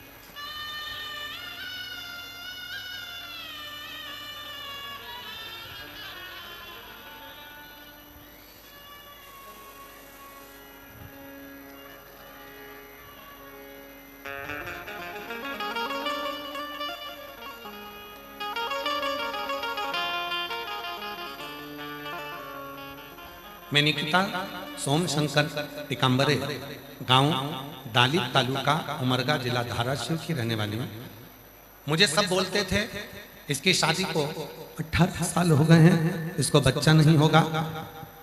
सब आड़ा टेढ़ा कहते थे, अपशब्द कहते थे, ताना देते थे। आड़ा बेस आ रहा है इन स्पीकरों में है तो बंद है तो क्या हो रहा है? ये गला पूरा पकड़ रहा है। इनका मिक्सर चेंज करवा कर देखो भाई, कुछ ना कुछ गड़बड़ हो रहा है इसमें। शादी के 18 साल हो गए थे और सभी ने कहना चालू कर दिया था कि इसको बच्चा नहीं होगा, बच्चा नहीं होगा। तब मेरी माँ, उन्होंने एक बार कहा कि बेटा तू एक काम कर, अब सब ताना देने लगे, डॉक्टरों को भी दिखा लिया, तो अब एक काम कर, शिवजी पे भरोसा कर, वो शंकर तुझे जरूर देंगे। गुरुदेव, मेरी माँ ने कहा था कि एक सफेद आंकड़े की जड़ को 21 बार घुमाकर तुमरुका का नाम लेकर कमर में बांधना। मैंने वही किया और बाबा की कृपा से 18 साल के बाद मेरे घर में बाबा की कृपा से संतान की प्राप्ति हुई। मैं बाबा को यहाँ नमन करने के लिए आया। कहीं बैठी हो तो आ सकती हैं। अगला पत्र है, मैं संतोष सूर्यवंशी, उमरगा तहसील उमरगा, जिला धाराशिव की रहने वाली हूँ। मेरा मोबाइल नंबर ये है। गुरुजी, आप सभी शिव भक्तों के कहते हैं कि तुम सब मेरा नाम मत लो, मुझे कुछ मत दो, लेकिन शिव मंदिर में जाकर बाबा को एक लोटा जल चढ़ा। आपकी वही बात सुनकर सुकून मिलता है। मैं बाबा की कृपा का क्या गुणगान करूं, बोलूं? गुरुजी, मेरी शादी को 15 साल के बाद संतान का सुख प्राप्त हुआ है। हमने सोलापुर, धाराशिव, पुणे, नासिक के हॉस्पिटल में हमने ट्रीटमेंट करवाया, पर बच्चा नहीं हुआ। फिर मेरी पत्नी ने 16 सोमवार का व्रत भी किया, पशुपति व्रत भी किया, और आपकी कथा जो नासिक थी वह भी श्रवण करी। बाबा के भरोसे शिव के आश्रित होकर शिव को नमन करते। बाबा, हम आपको नहीं जानते कि आप कथा करते हो कि नहीं करते, पर इतना जरूर जानते हैं कि आप कथा करते हो तो मेरा भोले बाबा आपकी बात को जरूर मानता है। और शिव की कृपा से बाबा, हमने शंकर पर भरोसा करना प्रारंभ करा, एक लोटा जल चढ़ाना प्रारंभ करा। नांदेड़ में भी कथा सुनी, सीहोर में जाकर 2025 की कावड़ यात्रा भी करी, और बाबा की कृपा से 15 साल के बाद मेरे घर में संतान की प्राप्ति हुई। एक बार जोरदार ताली बजाएं। कहीं बैठे हो तो आज 15 साल के बाद मेरे घर में संतान की प्राप्ति हुई। अगला पत्र है, अर्चना रजनीकांत ट्यूटे, सुरपुर, शाहपुरा, कर्नाटका से। कहीं बैठी हो तो आ सकती हैं। जिनके पत्र पढ़े जा रहे हैं वो लोग यहाँ आ सकते हैं। मैं आपको दिल से धन्यवाद देती हूँ। आपकी प्रेरणा और महादेव की कृपा से मेरा जीवन, बड़ा दुख था वो दूर हुआ है। शादी के कई वर्ष हो गए थे, संतान का सुख नहीं था। तब मेरी सासू माँ ने आपका प्रदोष वाला व्रत करने का बोला और प्रदोष का उपाय करने को बोला। बाबा की कृपा से आज मेरे यहाँ कई सालों के बाद संतान का सुख प्राप्त हुआ। आज मैं बाबा को धन्यवाद देने के लिए यहाँ पहुंची, शिव की कृपा से यहाँ पहुंची। और जो जैसी भावना वो नहीं, खाली उसे लौटाया वो मन और कर दिया मां। बोलो बोलो बोलो, लौटा दिया काशी ओ लौटा दिया काशी कर दिया काशी। जिस भाव से, जिस विचार से, जिस सोच से, जिस भाव से आप कथा को श्रवण करने के लिए बैठते हो, मेरा देव हरिदेव महादेव, मेरा शंकर, मेरा ओघड़दानी, मेरा त्र्यंबकनाथ, मेरा भीमा शंकर, मेरा मल्लिकार्जुन, मेरा शिव कृपा करता, करुणा। तो शिव कथा कर रही है।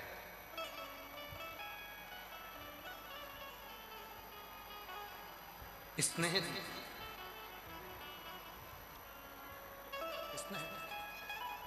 शिव महापुराण की प्रेम जी। और चौथे नंबर पर भगवान शंकर के परम भक्त का कोई अगर गुण है, चौथे नंबर पर भगवान शंकर के परम भक्त का यदि कोई गुण है तो वो गुण है सेवा। सेवा।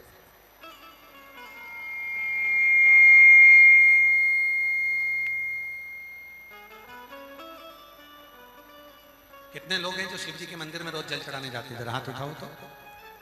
जाते हो? रखो। प्रणाम, आपके चरणों को नमन। दंडवत आपको।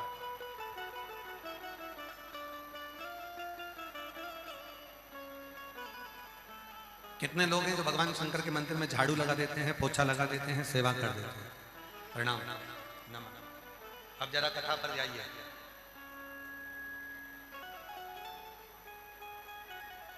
शिव महापुराण क्या कर रही है?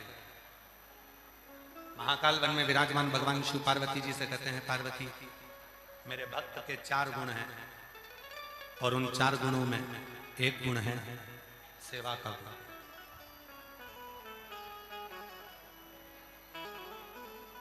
4 गुणों में एक गुण है सेवा का।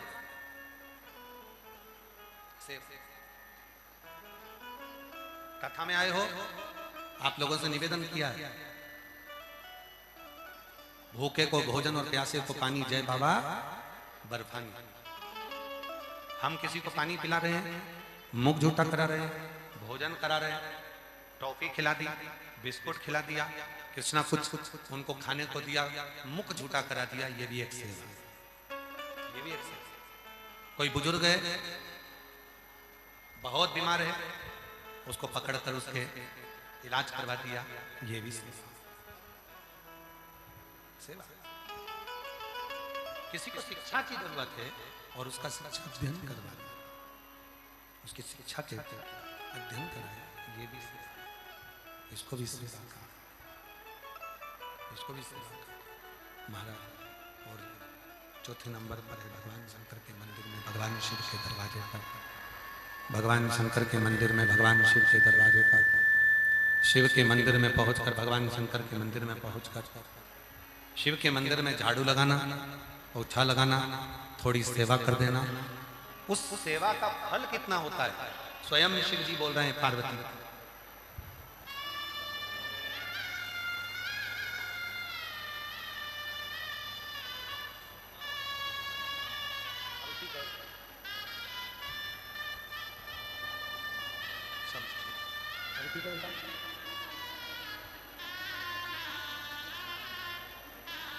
बेटे की दोनों किडनियां खराब हो गई थी। हैदराबाद में दोनों किडनियों के लिए बोल दिया गया था ये किडनियां बदलवा लो। पर इस मां का विश्वास देखिए,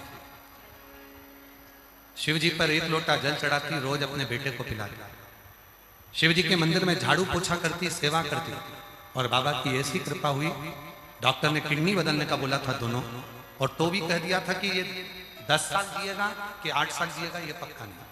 और आज बाबा की कृपा से किडनी भी नहीं बदली और शिव की कृपा से दोनों किडनियां काम करना प्रारंभ कर दी, और बाबा की कृपा से आज बेटा ठीक है। जैसी भावना वो वैसा ही फल पाया, नहीं खाने से लौटाया, वो मन हर्षाया, कर दिया माला माल का शिवाले, लौटा दिया भंडार काशी वाले। शिव के प्रति समर्पण सेवा का, और जितनी हम सेवा कर रहे हैं, जितना भाव से हम सेवा करेंगे, जितने भाव से हम सेवा में लगेंगे, जितने भाव से हम सेवा की तल्लीनता करेंगे, सेवा के भाव में लगेंगे। देवादिदेव महादेव ने माता पार्वती जी से कहा, पार्वती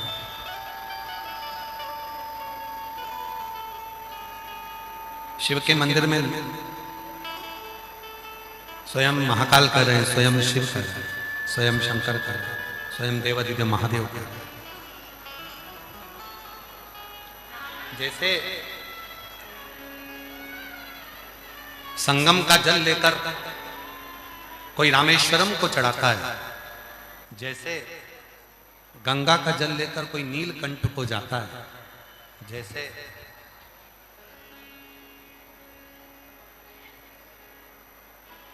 गोदावरी का जल लेकर त्र्यंबक को चढ़ाता है, जैसे कोई छिछा का जल लेकर महाकाल को समर्पित करता है, जैसे नर्मदा का जल लेकर ओमकारेश्वर को समर्पित करता है। हे पार्वती, उसी तरह हे जगत जननी जगदम्बा पार्वती, उसी तरह जब कोई मनुष्य अपने घर से जल लेकर मेरे मंदिर तक, मेरे शिवालय तक आता है,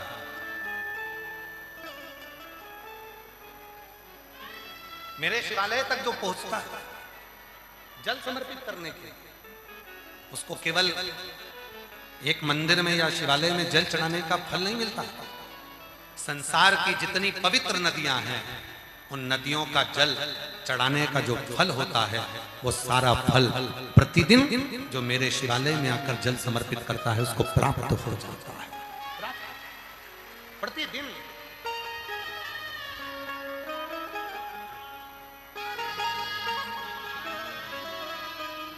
मेरा तू ही तो हमदर्द है, जिसे हर दर्द देता हूँ। मेरा तू ही तो हमदर्द है, जिसे हर दर्द देता हूँ। दुनिया के आगे प्रभु चुपचाप लेता हूँ, दुनिया के आगे प्रभु चुपचाप लेता हूँ। मेरा तू ही तो हमदर्द है, जिसे हर दर्द देता हूँ। मेरा तू ही तो हमदर्द है, जिसे हर दर्द कहता हूँ। सेवा का फल कितना है? शिव पुराण की कथा कर रही है, भगवान शंकर का चरित्र कर रहा है। सेवा का फल कितना, कितना फल सेवा में। एक लोटा जल ले जाने वाला जब शिव के मंदिर में जल चढ़ाता है तो सारी पवित्र नदियों के जल के बराबर वो जल हो जाता है। एक सुंदर चरित्र शिवजी भगवान माता पार्वती जी से कर, सुनो पार्वती, हे जगत जननी जगदम्बा पार्वती, एक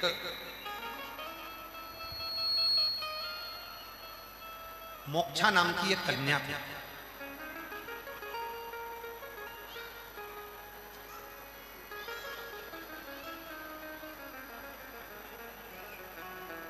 उसके पिता ने, उसके परिवार वालों ने उससे ईर्ष्या करकर उसका विवाह शरीर के रोगी एक व्यक्ति से कर दिया। पार्वती, मोक्षा को मालूम नहीं कि मेरे सौतेली माँ ने, मेरे पिता ने, मेरी माँ ने मेरा विवाह ऐसे पुरुष से करा है जिसके शरीर में रोग ही रोग है।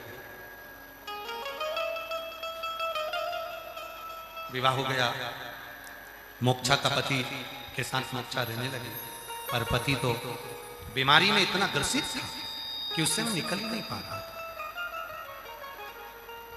एक दिन मोक्षा, पार्वती, एक दिन मोक्षा भ्रमण करते करते, जब पृथ्वी पर चलते चलते चलते चलते भ्रमण करते करते अपने पति के लिए औषधि लेने के लिए गई थी और वन में घूमते घूमते उसको तुमरुका जी का दर्शन हुआ। महाराज, कल कथा में कहा था कि केवल शंकर के भक्त का भी अगर दर्शन हो जाए और शिव का भक्त अगर निगाह उठाकर भी देख ले तो समझ लेना कि आधे से ज्यादा दुख, आधे से ज्यादा तकलीफ तो उसके दर्शन से ही समाप्त है। मोक्षा औषधि लेने के लिए वन में गई थी, तुमरुका जी का दर्शन, तुमरुका जी, और तुमरुका जी को देखकर मोक्षा की आंख में जल भर गया। तुमरुका जी ने पूछा, मोक्षा तू रोती क्यों है? मोक्षा ने कहा कि मेरे माँ ने मेरा विवाह एक ऐसे पुरुष से कर दिया जिसके शरीर में रोग ही रोग, जिसका शरीर ठीक नहीं है, उसके शरीर में रोग ही रोग। ईर्ष्यावश मेरा विवाह किया गया, मेरे भाग्य में क्या यही लिखा था? तुमरुका जी ने कहा सुनो मोक्षा, भाग्य लिखना विधाता का काम है, देवता का काम है तुम्हारे भाग्य को लिखना, और उस भाग्य को बदलने की अगर कोई जवाबदारी रखता है, भाग्य पलटने की अगर कोई बात रखता है, तो केवल एक देव अधिदेव महादेव ही रखता है। किस्मत लिखना, किस्मत लिखने वाला कोई और हो सकता है, पर किस्मत को पलटने वाला, किस्मत को बनाने वाला और किस्मत को बदलने वाला यदि कोई होगा तो केवल एक देव अधिदेव महादेव ही, केवल एक शिव, कोई दूसरा नहीं हो सकता। हम उसको स्मरण करें, हम उसको याद करें। मेरा तू ही तो हमदर्द है जिसे हर दर्द कहता हूँ, मेरा तू ही तो हमदर्द है जिसे हर दर्द कहता हूँ। दुनिया के आगे प्रभु चुपचाप रहता हूँ, दुनिया के आगे प्रभु चुपचाप रहता हूँ, मेरा तू ही तो हमदर्द है जिसे हर दर्द कहता हूँ, मेरा तू ही तो हमदर्द है जिसे हर दर्द कहता हूँ। मोक्षा तो चिंता मत कर, लिखने वाले ने लिख दिया तेरे भाग्य में सब मिलेगा, तो क्यों चिंता करता है, तो क्यों टेंशन लेता है? तो एक काम कर, जिंदगी के अगर सारे रोगों को, जीवन की अगर सारी तकलीफों को कोई मिटा सकता है तो वो देव अधिदेव महादेव। जो तुमरुका जी ने मोक्षा से कहा वो ध्यान लगाकर सुनिएगा जरा। तुमरुका जी कहते हैं सुनो मोक्षा, भगवान नारायण के मंदिर होंगे, भगवान विष्णु के मंदिर होंगे, भगवान ब्रह्मा के मंदिर होंगे, 33 कोटि देवता के मंदिर होंगे, राम कृष्ण के मंदिर होंगे, श्री हरि के मंदिर होंगे, पर शंकर जी का मंदिर नहीं होता। शंकर जी का तो शिवालय होता, शिव जी का मंदिर नहीं होता। शिव जी का मंदिर शिवालय कहलाता है। शिवालय का मतलब होता है अगर हम वहां पहुंचे हैं और हमारी जिंदगी के जितने दुख हैं, जितनी तकलीफ है, जितने कष्ट हैं, जितनी बीमारी है, सब शंकर में लय हो जाए, उसको शिवालय कहा जाता है। हमारे जीवन का जो दुख, हमारे जीवन की जो तकलीफ, हमारे जीवन का जो कष्ट, हमारे जीवन का जो कुछ भी है, हम अगर शंकर जी के पास पहुंचे हैं तो हमारे जीवन का जो कुछ भी है वो शंकर में समाहित हो, शंकर में लय हो जाए। भगवान शंकर के अंदर वो लय हो जाए, वो शिवालय कहलाता है। वो शंकर भगवान का शिवालय, वो शिवालय, उसको शिवालय कहा, उसको शिवालय कहा। अच्छा तो क्यों क्यों रोती है, क्यों दुख करती है, क्यों कष्ट करती है? एक काम शंकर के मंदिर में, एक काम कर, शिव के मंदिर में जाकर तो सेवा करना प्रारंभ, झाड़ू लगा, पोछा लगा, सेवा कर, तेरे जो दुख होंगे। कई लोग हंसते हैं, कोई कथाकार नहीं कहता कि मंदिर में झाड़ू लगा, कोई कथा वाचने वाला नहीं बोलता कि मंदिर में पोछा लगा। केवल एक सीवर वाला बाबा ही ऐसा है जो कहता है कि मंदिर में शंकर के झाड़ू लगाओ, शंकर के मंदिर में पोछा लगाओ, शंकर के मंदिर में सेवा करो। क्यों कहता है?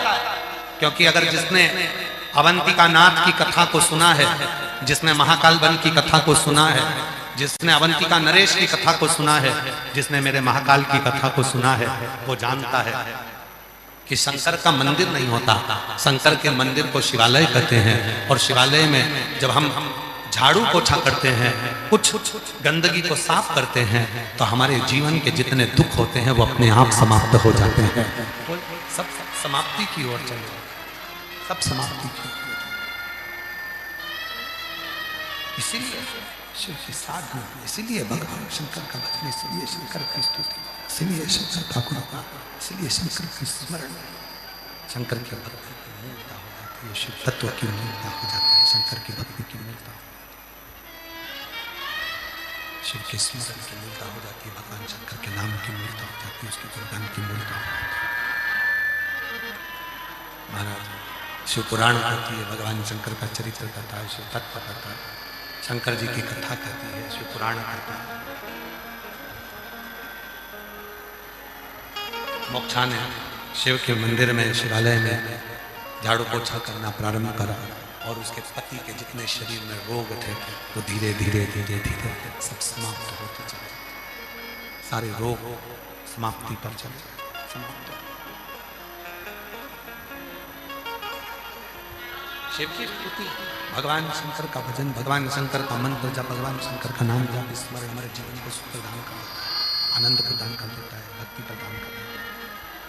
महाराज ये शिव आगे ब्रह्मा जी को अर्धनारेश्वर स्वरूप का दर्शन भगवान शंकर ने कराया, भगवान श्री अर्धनारेश्वर स्वरूप का दर्शन कराया, भगवान अर्धनारेश्वर पधार रहे हैं, जोरदार ताली बजाकर भगवान श्री अर्धनारेश्वर का स्वागत करें। कल कथा का समय वही 2 बजे से 5 बजे तक बड़े भाव से रहेगा। ये कथा 2 जून को विराम होगी, फिर 9 जून से 15 जून तक बलखंडी नाथ, फुलवरिया, बलिया, उत्तर प्रदेश में 1 बजे से 4 बजे तक शिव महापुराण की कथा रहेगी। उसके बाद में 18 से 24 जून 2026 दोपहर 2 बजे से 5 बजे तक भटिंडा पंजाब में शिव महापुराण की कथा रहेगी। बड़े भावों से कथाओं का क्रम ऐसा ही चलेगा। आज कथा का 2 दिवस यहाँ विराम लिया। हर हर महादेव।